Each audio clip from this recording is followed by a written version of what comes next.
We're rolling. We're rolling right now. We're rolling right now. Hey, just roll. We're having fun. We're having fun. We're rolling. Yeah. Guys, thank you again for joining me. I am on with Mr. Jasen Wade, just the kingliest of all men that I know. Hello, the world of Charan. Now, and there are many of you. Hello to all of you. This is going to go to all 10 members of my family all across India, so it'll be great, and hopefully other people that are watching on the interwebs. But I've been feeling that I wanted to create like more positivity in the media and promote good stuff, and I just wanted to have like discussions with people, you know what I mean, and just see like, hey, what are you doing during this crazy time to, I don't know, fight off negativity and stuff while we are kind of being under quarantine. And so, but before we kind of get started, I want to talk to you, to the world, I guess, about Jasen, because he is just the best. And if you've seen movies like 17 Miracles, if you've seen, oh my gosh, what was the one? The Cokeville Miracle, right? Yeah. Another miracle movie. Another miracle movie. Yeah, another one. Yeah, because Jasen's just a miracle. Like, he's got so many miracles. And then you got a miracle maker in there. Oh, Miracle Maker. Are you kidding me? And then, another miracle movie? And then John Light did that joke on Mythica where on the slate it was the Mythica Miracle the entire time we shot that movie. And it took me out of character every single day. Every single time. So you've done so many amazing projects that we've seen you in around here. And it's been great. But we've been friends, actually, because not even any of those movies. It was like actually an industrial job, like a little random. I don't think. Have we done a movie together? We haven't done a movie, dude. We haven't done a movie together. No. We've done commercials, industrials together, but we haven't done movies. No, because all the movies you're in are like pioneer movies, and there's just no Indian pioneers, you know. In terms of we're there. We are. Oh, maybe we should write one, dude. Do we really know that? I mean, come on. Know. Could have been one. There should have been one. And there should have been one. The other thing is, we've specifically asked Jasen not to look into the camera because you would get lost in his eyes. And so we've asked him to look off camera. You're so, oh man. Dude, it's the truth. Yeah, it's gonna make me blush. His eyes are just so It's hard when Charan and I get together. It's like we feed off of each other's energy. Yeah. It's just like we have this bromance. I absolutely just love you. Like I wish I could you, man. You're the best. I love it. Well, it's so great because like most of the films that you've worked on have been like very serious and moving, and there's like you just barely did Out of Liberty. I had the privilege of talking to Garrett Bowdy as well, and intense. Yeah, very intense. And again, that smolder that he's got, those eyes, it's insane. But then here you are. Here's the real Jasen Wade, and we're just like... I keep asking all the directors I know, I'm like, hey, when are we going to do a comedy? And everyone looks at me and says, you're not funny. And I'm like, oh, okay. I thought I was, but I guess I'm not funny. You are hilarious. And we're gonna prove them all wrong. We're going to do a movie. That's right. When we're out of this craziness, we're going to film a movie. But a lot of things that people don't know about you, or that's not even the right way to say it, but some of the things that people don't know about you is like you are actually a firefighter in real life, correct? Wildland, yeah. Yeah, well, I have to be honest. I retired from wildland firefighting because wildland firefighting, although is the greatest job other than film that I've ever done. I mean, literally every morning I would wake up at work and just scream out, "I love my job." I mean, that's a great place to be when you're just screaming out in the hills, I love my job. And you can't believe you get paid for something like that. And I have the same reaction when I'm on a film set. Sure. I literally am I love my job. I cannot believe I get paid for this. It just brings so much joy. But there's an adrenaline rush that came with firefighting that I got addicted to. So I did 13 seasons of that, 13 years of firefighting. And it was hard when I had to give that up. But when you get married, there's this thing called family and responsibility. When your wife is looking at you on your third season into the marriage going, so you leave in April and you come back in October. Yeah. And then you do all your movies in October to December. Like when were you planning on being a father and a husband?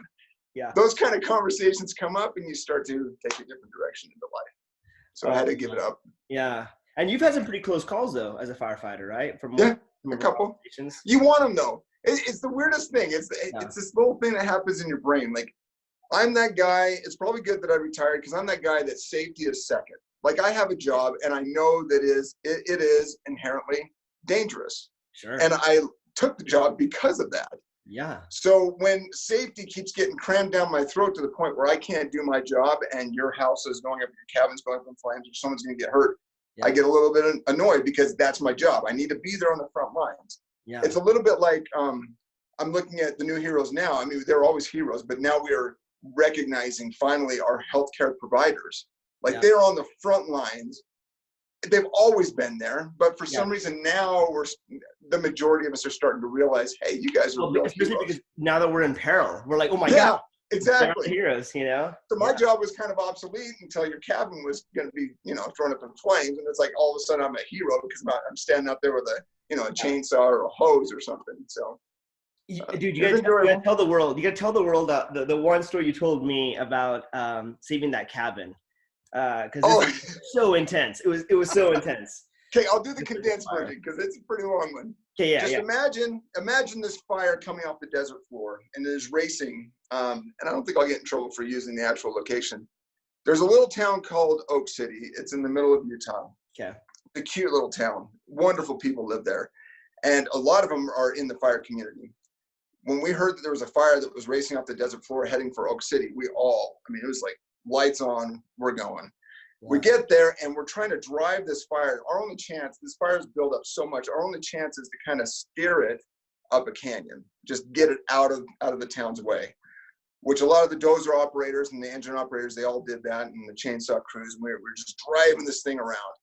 Well, what we didn't realize, there were a couple of cabins sitting up in the mouth of that canyon, and they were going to get torched. So then we took everyone over there. And there was so much heat that crews they were trying to take care of spots here and spots there. Next thing I know, I'm stuck there with, I think there was 2 other engines. And we've wrapped hose around this cabin, and we're just thinking, this is it. Like, this is the point of no return. Like, we have to stop this fire here, or this house is going down. Well, there's a point in your job where you're like, it's just a house. You got to let it go. Right. And we were getting to that point because the flames were coming and there's a lot of heat. But then we realized that the people were still in their cabin. They refused to leave. That's crazy. So now it's on a whole new level. So I'm like, okay, we are not leaving. Like, we're going to hunker down. We're going to get this thing. We opened up every hose that we had. And it was the most heat, other than the Twitchell fire a couple of years later, that I've ever experienced, where you literally feel like your face is melting off and you're digging down in the ground looking for oxygen in the soil. Like, it's blacker than black. It's a black that you've never experienced. And you kind of think that you're going to die, but then in the back of your mind, you're like, kind of a cool way to die. Kind of a cool way. Yeah. So you just keep on working, kind of psycho that way. Yeah. A couple of seconds later, this wind picks up and just moves all the heat away. And we're able to spray the base of that fire and just knock it down enough. And we watched it go up into the canyon. Cabin saved. And we turn around and the people were on their deck and they were rushing out to us. We're walking down. Yeah. And they're saying thank you, obviously giving us hugs and saying thank you so much for saving our cabin. Yeah. And this little boy comes up to me and he looks at me. Wait, aren't you Levi Savage? And I was like, yeah, you saw that movie? He's like, so you're a hero in movies and in real life? And I was like, this is the greatest moment of my life. Dude, that's the best. It's just awesome. I loved it. Best. Oh man, I love that story. It's such a I don't know, like a job well done, right? Where you're like, oh my gosh, my life is finally complete. Oh man. Yeah. That kid has no idea how much meaning he brought into my life, my personal life. Like, wow, that was a pretty cool moment to have. So that happened. Thanks for sharing, man. Thank you. Well, dude, let me ask you, like, now it's a crazy time, right? Like, I'm assuming that acting's kind of died for you. I know it's died for me. It's died for probably everybody. Yeah. I guess, how are you keeping your family safe right now? And what are you doing? Well, what's sad is that more than just the acting died. So, Corbin Allred. Of course, yeah. He and I had just barely launched our film acting courses over at Southwest Tech. And we had a class of 21 people, and we were revving and we were ready to go. I mean, we were already 2 weeks into this 5-week course. Yeah. That just got decimated, like right in the middle of it. And there was so much momentum, so much fun energy, and it just to have that go away. And then I'm also dabbling in real estate, and you know how real estate is. It's like, what am I going to do, right? So to take care of my family financially, I had to call back my old boss in Colorado at the power plant and be like, hi, Carl, you think I can pick up a few shifts? Yeah, of course. And I was able to do that. So my heart is just full of gratitude that I had that, because I've talked to so many people that didn't have that fallback plan, that don't have that fallback plan. And I somehow luckily did have it.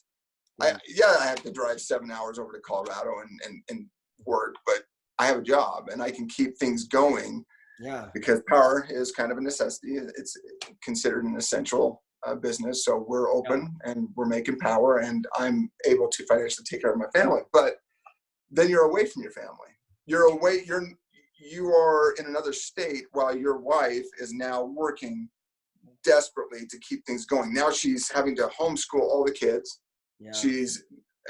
Just imagine that life. Like, you have it all figured out, the scheduling, and you have a little bit of brief moments in time or in the day where you can have personal time. Right. And now she is just inundated with all of this new responsibility. Plus she had other things. She had other jobs that were taking off, and those had all completely stopped. So your heart breaks for that. But she and I keep talking about, well, we've got to get through this. So what are we going to do? And it is basically building a schedule for these kids to just give them structure, right? Yeah. So they have their homeschool time. They do workout time with dad, which is a lot of fun, and we get really creative with our workouts. Yeah. I've been doing P90X for years, so for me, in terms of workouts, it didn't faze me in the least. Tony Horton and I were best friends on good buddies, man. On my DVDs over here. I still use DVDs. Which, by the way, dude, I've hung out with him before. Have you? Yeah. Oh my gosh. So random, but yeah, go on. He's so awesome. Anyway, I know he's annoying, and anyone out there is like, oh, he's so annoying. Put him on mute. Just there's a thing that you can mute him. Just put him on cues. But oh my gosh, he knows his stuff. Yeah, for sure. So we got the kids structure. Get them outside for a walk. Get them outside for 30, 40 minutes a day. Does a lot, and just make sure that we've been talking a lot with them. We want them to know what's going on. Yeah. We do want them to know what coronavirus is, but we're presenting it in a way to where we're just answering questions so they know to avoid, people, just to help minimize the effect that this virus is going to have. But we don't want to scare them. We don't want to. I like that. I like putting dark world. Yeah, giving the precautions, but removing like the fear about it. Yeah. So it's just more educating them and just letting them know why life has changed. But for them, they're loving it. Like my two boys are 4 and 8 years old, and they think this is vacation. Dude, of course. And my daughter, she's 16, and she goes out and goes on runs, and we'll let her take the car, even though she doesn't have a license. Should I say this over? Anyway, we'll let her take the car and just have some alone time in the car for a while. Yeah. Don't tell anybody I just said that. She'll have her license in like a month. Okay. But just and then each night, each kid gets to decide if it's a board game, if it's a movie, if it's a science experiment. They get to choose what it is that we do as a family. So we're just trying to make it fun, but also we have to talk about why we're doing what we're doing, so it doesn't just seem like we went on vacation.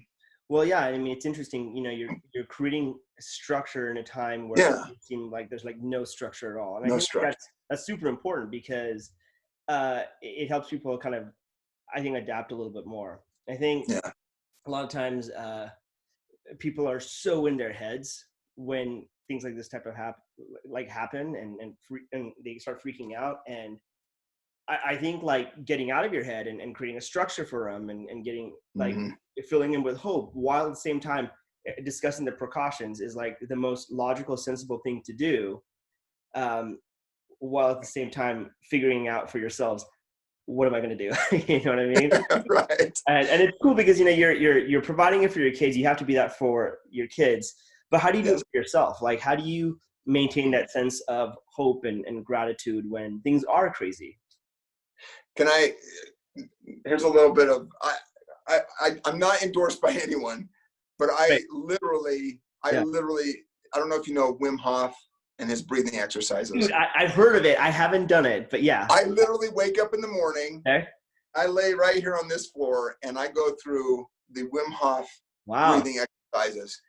And I just breathe in that relaxation and I breathe out all the stress. Breathe it in and just breathe it out. And I just give oxygen to all of my body. And then as soon as I'm done with that, then I go into my own, I have my own little devotional in the morning. By 10 a.m. I should have scriptures read or personal prayer. Sometimes I call BBC News my devotional because I got to know what's going on out there. But yeah. I love the way that they present it because there's less emotion attached to what they say. Less agenda, I'd say. Yeah, there's less agenda. Sure. I get the facts, but I don't get the emotion with them. And so then I know what's going on in the world. I know what's going on inside of myself, and I can tackle whatever it is that's going to come at me. Now, this doesn't work every day. Some days you get stressed out. Everyone has those breaking moments, but if you have that routine and you have something that you can fall back on, it really does help out. And then I just have my wife. My wife is a rock star. Holly is just amazing. Like she's a rock in these kind of things. She's been through a lot in her life, so this isn't really phasing her. This is just like, oh, cool. All right. Yeah. Well, let's just adjust here and let's do this. And I'm over here going, what? That's it? No, just trust me. And I trust her. And it's like, wow, that really worked out quite well. So that helps. That's awesome, that helps. Dude. But you told me something really interesting. Tell me on the phone when we were talking earlier. Okay. You were talking about the actor's lifestyle, and I'd never made the connection before. Oh, dude, of course. Well, here's the thing. As an actor, we are just constantly faced with uncertainty, right? Yeah. So I'm totally comfortable with it because it's just like, well, what else is new? I have no idea when my next job is coming or whatever. Exactly. Right?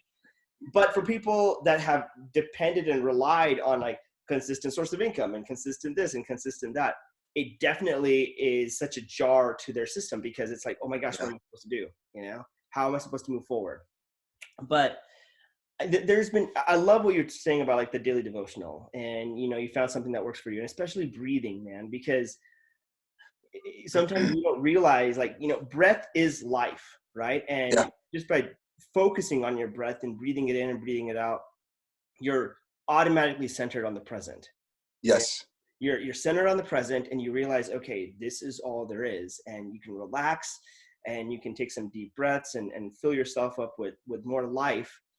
And people are always like, I don't know how to breathe correctly. It's like, there's no wrong or right way to do it. Just lay yourself down, relax your mind, and breathe in and breathe out. That's it. And if you find different ways that work for you, great.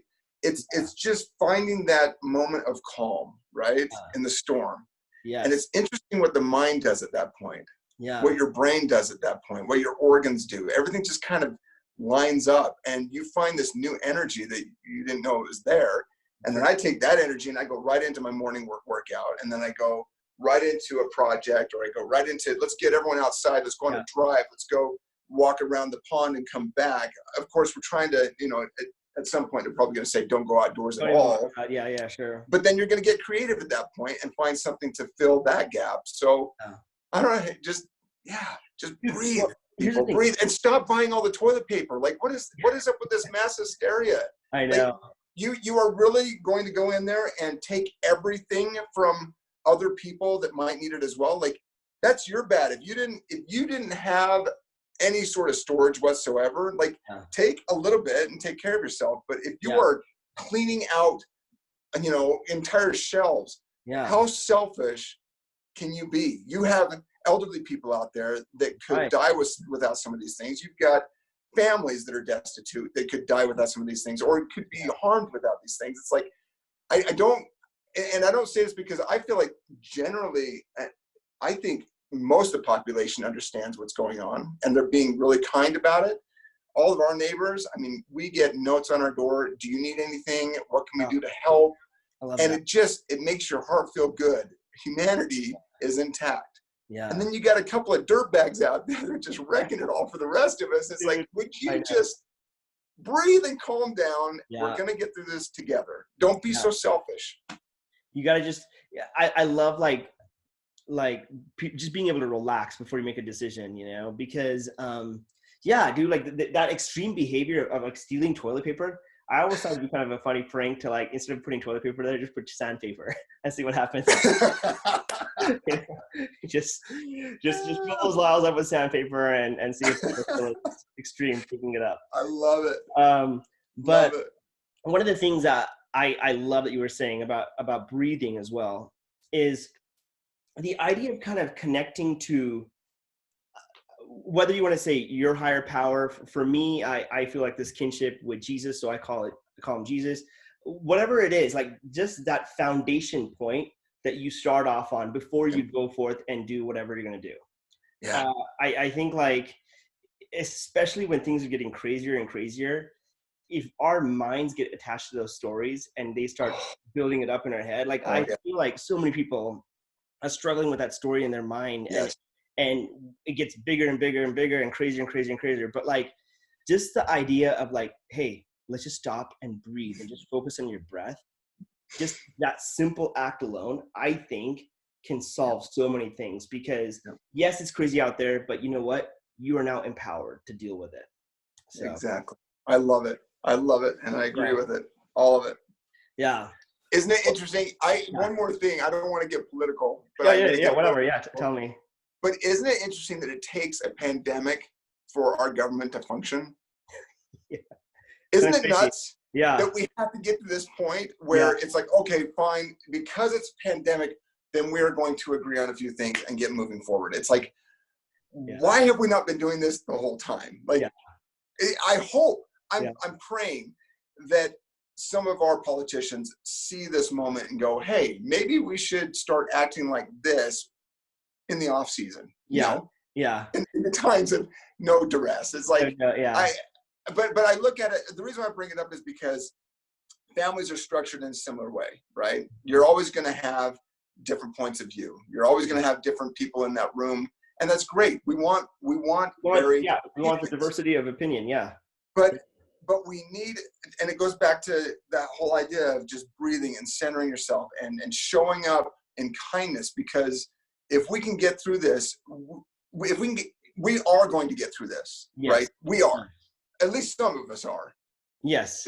Just statistically speaking, yes, there's a high percentage of us that are going to get through this. Yes. How we get through this is a lot more important. Yeah.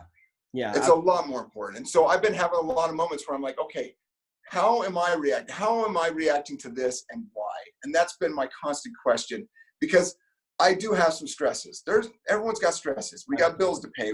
I've got a future that doesn't look quite the way I had envisioned it. And so, yes, those stresses are there, but how I react to that is going to really lay the foundation of my future. Now, if I get all crazy and I destroy my relationship with my wife and with my kids, and have you noticed that the divorce rates are going up in a lot of these countries? It's sad, but being forced to be in these homes and in these smaller confinements really gives you a wonderful opportunity for many things. I don't even need to fill in that blank. Most of your listeners just filled in that blank.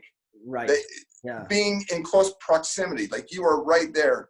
You've got to get pretty intimate with the people that you love. And what a wonderful time to sit down and actually get to know each other all over again. Ask questions that you never asked before. Do things that you never, play a board game that's been sitting in your closet for 20 years.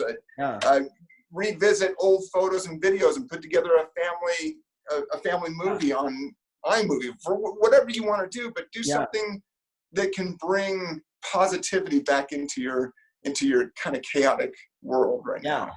There's a thought that I just had when we were saying all this stuff was the word trust. It actually means to be comfortable while you're vulnerable. And is that the meaning? Yeah, that's where it came from. Yeah, I like that. It's cool, right? To be comfortable while you're vulnerable. And I think it's interesting because we're having to get to these points of vulnerability when the future is so uncertain, and we kind of like are filled with our own anxieties and our own worries and all that stuff. And who can we trust and who can we let into our circle and everything? But I think now is the time to like build up those avenues and to find more comfort with each other and help each other out. And like the way your neighbors were doing, I hope that we constantly like reach out at this time and keep humanity intact, because that's the only way we really get through this, you know? Absolutely. So, Absolutely. well, dude, you are the best. Thanks so much for hopping on this incredible show. I And, love chatting with you. I know, man. It's the I wish best. we could be together. I love your little visits. By the way, he comes Yeah. and visits me. He'll do these random stops, Oh, and yeah. they make my millennium. I love it. But I'll get a text, hey, I'm coming through your exit. Yeah. Boom. He's there like 5 minutes later. It's the best, man. I know. It's so fun whenever I'm driving south and I get a chance to see you. You're awesome. And Holly's awesome as well. So You've always got a home here. Oh, thanks. I really appreciate it. You're the best. And can't wait to do that movie with you when we are done with all of this stuff. Okay. We just need money, a director, just basically money. You can direct basic stuff, money. dude. Basic we stuff. We need money. Yeah. Anybody got some money? Yeah, at this point, we want to raise some funds for our future. That's right. So awesome, man. Well, thanks so much for chatting, and we'll chat with you soon, okay? All my love. All right, take care. See ya.